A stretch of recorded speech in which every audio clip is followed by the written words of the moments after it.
ভদ্রলোক কেন সাজানোর চেষ্টা করছেন, তাকে নিরপরাধী সাজানোর চেষ্টা করছেন কেন? প্রভাসকে কি আপনারা ব্যক্তিগতভাবে চিনতেন? প্রভাসের সঙ্গে কি আপনারা একসঙ্গে বসে সুজনবাবু বিকাশবাবুরা রাতের বেলায় মদ্যপান করতেন, আড্ডা বসতো আপনাদের? আপনারা কি করে জানলেন প্রভাস অপরাধী ছিল না নির্দোষ ছিল? ওই এলাকার মানুষজনই তো প্রভাসকে ধরেছে।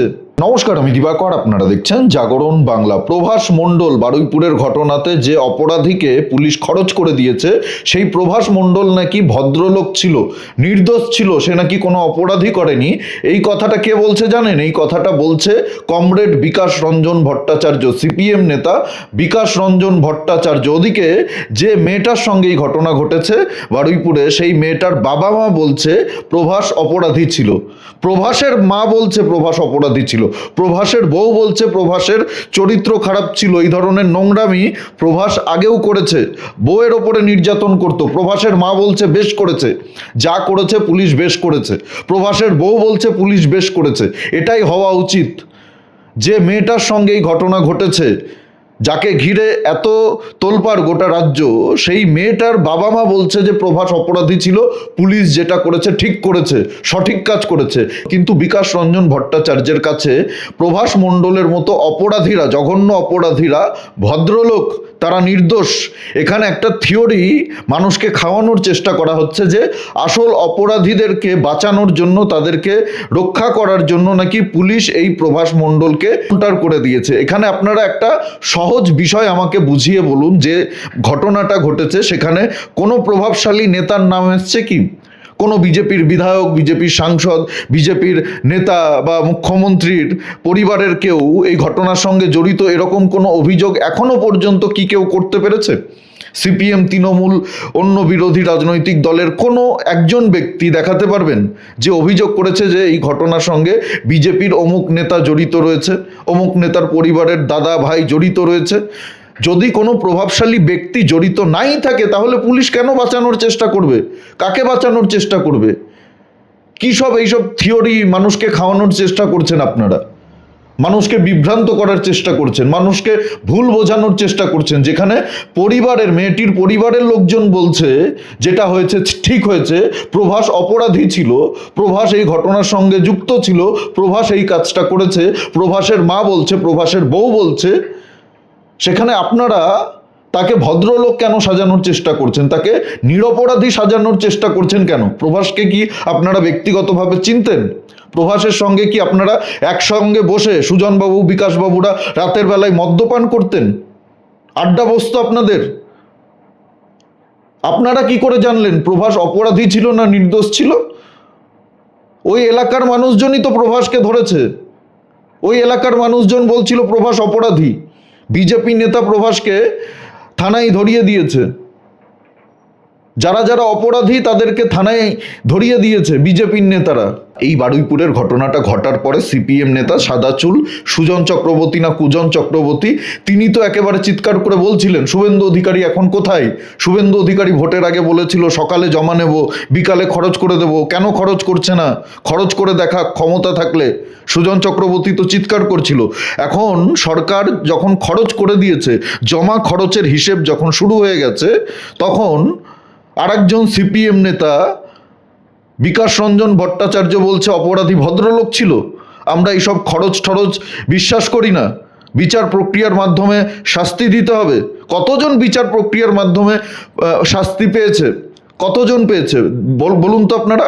কামদুনির ঘটনার ক্ষেত্রে আমরা দেখেছি না, লোয়ার কোর্ট তাদেরকে সাজা শুনিয়েছে, তারপরে হাইকোর্ট থেকে অনেকেই সেখানে মুক্তি পেয়ে গেছে তথ্য প্রমাণের অভাবে। পুলিশের ভেতরেও তো অনেক ভূত রয়েছে। সব পুলিশ যে সৎ, যারা তদন্ত করছে, তদন্তকারী অফিসার রয়েছে, তারা যে সৎ? যখন বছরের পর বছর ধরে একটা তদন্ত চলবে, মানুষ তো ভুলে যাবে। কামদুনির ঘটনা যখন ঘটে তখন গোটা রাজ্য তোলপাড় হয়ে গেছিল, কিন্তু যখন বিচার প্রক্রিয়া বছরের পর বছর ধরে চলেছে, মানুষ আর খোঁজ খবর রাখেনি।